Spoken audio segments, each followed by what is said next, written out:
आखिरी टोक से हुटिंग शुरू थी और हुटिंग इस तरीके से थी, अल्लाह अकबर अल्लाह अकबर। उन्होंने शुरुआत की कि हम अल्लाह के बंदे हैं, हम अल्लाह के विचारों पे चलते हैं। इतना ही बोलते हुए कुर्सी उठाकर उन्होंने इमीडिएट मारना शुरू किया। ओवैसी बोलते हैं 15 मिनट है, 15 मिनट में सबको खत्म कर देंगे, हिंदू धर्म को नष्ट कर देंगे।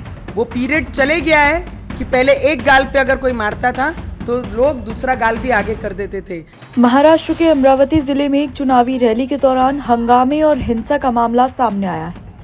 दरियापुर विधानसभा क्षेत्र में आयोजित इस रैली में युवा स्वाभिमान पार्टी के उम्मीदवार रमेश बुंडेले के समर्थन में आई पूर्व सांसद नवनीत राणा पर कुर्सियां फेंकने की घटना हुई है। ये घटना खल्लार गांव में हुई, जहां नवनीत राणा बाल बाल बच गई। जानकारी के अनुसार रैली के दौरान अचानक भीड़ के कुछ सदस्यों ने माहौल को खराब करना शुरू कर दिया। देखते ही देखते कुर्सियां फेंकी जाने लगी। नवनीत राणा ने खुद को हमले का निशाना बनने से बचाया, लेकिन इस घटना ने सुरक्षा व्यवस्थाओं पर गंभीर सवाल भी खड़े कर दिए हैं। घटना के बाद नवनीत राणा ने खल्लार पुलिस स्टेशन में शिकायत भी दर्ज कराई। खल्लार पुलिस ने घटना की पुष्टि करते हुए ऐसा बताया कि दरियापुर विधानसभा क्षेत्र से भारतीय जनता पार्टी के उम्मीदवार रमेश बुंडेले के पक्ष में नवनीत राणा प्रचार करने आई थी। रैली के दौरान किसी मुद्दे पर दो गुटों में विवाद हो गया, जिसके बाद हालात काफी ज्यादा बेकाबू हो गए। पुलिस ने नवनीत राणा की शिकायत पर मामला दर्ज कर लिया है और घटनास्थल पर अतिरिक्त सुरक्षा बल भी तैनात किए गए हैं। गांव में स्थायी पुलिस चौकी स्थापित कर दी गई है ताकि स्थिति को नियंत्रण में रखा जा सके। इस घटना के बाद से खल्लार और आसपास के इलाकों में तनाव का माहौल भी है। प्रशासन ने नागरिकों से शांति बनाए रखने और अफवाहों से बचने की भी अपील की है।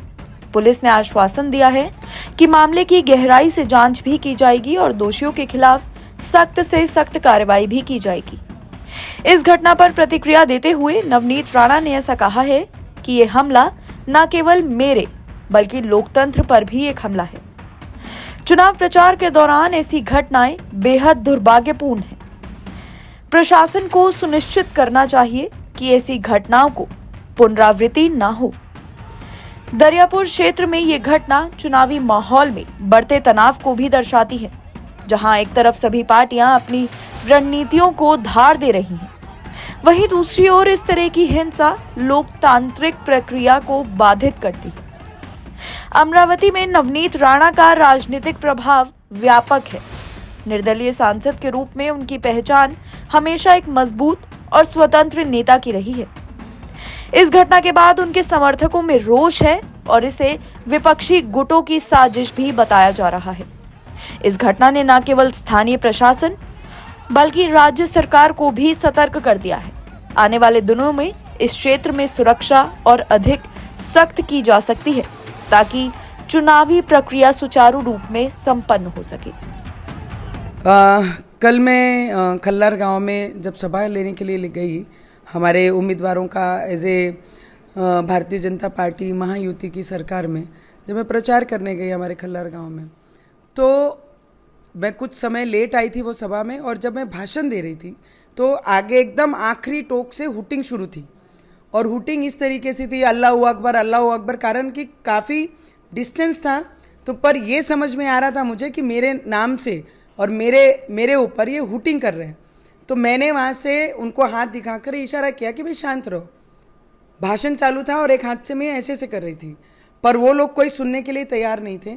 फिर भी मैं बहुत शांत प्रिय से नीचे उतरी, क्योंकि वो सभा में मेरे साथ में करीबन 250 से 250 अपंग लोग बैठे थे वो सभा में। हम हमारे उम्मीदवार को समर्थन करने आए, तो मैं बड़े प्रेम से उनसे मिल रही थी, बच्चों से मिल रही थी, कई महिलाओं से मिल रही थी।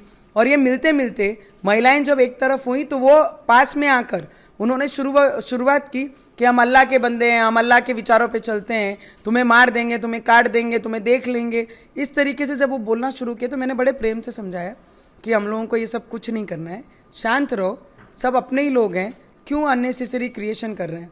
तो इतना ही बोलते हुए कुर्सी उठाकर उन्होंने इमीडिएट मारना शुरू किया। वो अजय देशमुख हमारा जिला अध्यक्ष है, दूसरे हमारे एक काका थे उनको, और मारना शुरू किया। फिर मैंने बचाने की कोशिश की और मुझ पे भी डबल तिबल जो कुर्सियां थी वो उठा के मारना शुरुआत की कि तुझे काट देंगे, तुझे देख लेंगे, तुझे मार।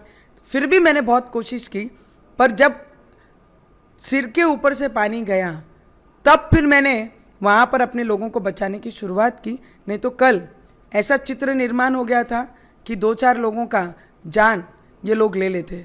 तो मुझे लगता है कि इन लोगों को ऐसा लगता है जो अपने हिंदू विचार रखेंगे उनके अगेंस्ट में ये खड़े रहकर ओबीसी के विचार और कांग्रेस के विचारों पे ये चलेंगे।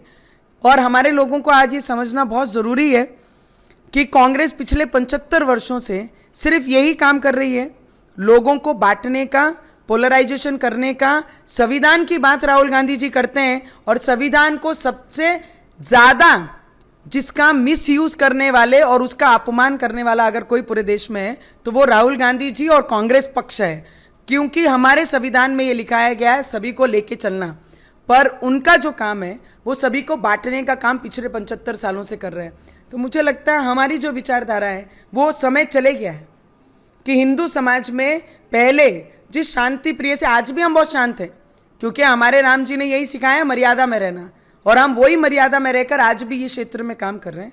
पर इनका जो बोलना है मार देंगे, काट देंगे, ओवैसी बोलते हैं 15 मिनट है, 15 मिनट में सबको खत्म कर देंगे, हिंदू धर्म को नष्ट कर देंगे, ये जो इनकी विचारधारा है कांग्रेस उसको बहुत ज़्यादा सपोर्ट करके आगे लेके आने का काम कर रही है।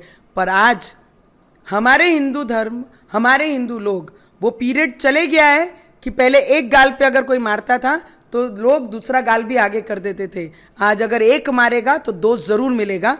उस तरीके से आज की पीढ़ी, हम जैसे लोग हमारे विचारों के लिए काम करते हैं। मुझे लगता है हमने एफआईआर की है और बहुत जल्द सभी लोगों को अरेस्ट भी किया जाएगा और उन पे कार्रवाई भी होगी। कौन हो सकता है इस घटना के? आप देखेंगे तो उस गांव में जो सरपंच है और जो तालुका अध्यक्ष हैं जनाब उद्धव ठाकरे जी के पार्टी के लोग हैं। जनाब उद्धव ठाकरे जी को लगा कि हनुमान चालीसा में 14 दिन रखा तो शायद अपने धर्म के प्रति और अपने आस्था के प्रति कहीं कमज़ोर हो जाएंगे। तब भी मैं मैदान में लड़ रही थी। जनाब उद्धव ठाकरे जी को स्पष्ट मेरा कहना है, तुम्हारे लोगों ने जो कल, जनाब उद्धव ठाकरे जी के लोगों ने जो कल तालुका अध्यक्ष के इशारों पे और उस गांव का सरपंचों के इशारों पे जो किया, इसका उत्तर ज़रूर मिलेगा और हमारे तरीके से हम इसका उत्तर ज़रूर देंगे। एनबीटी ऑनलाइन की रिपोर्ट।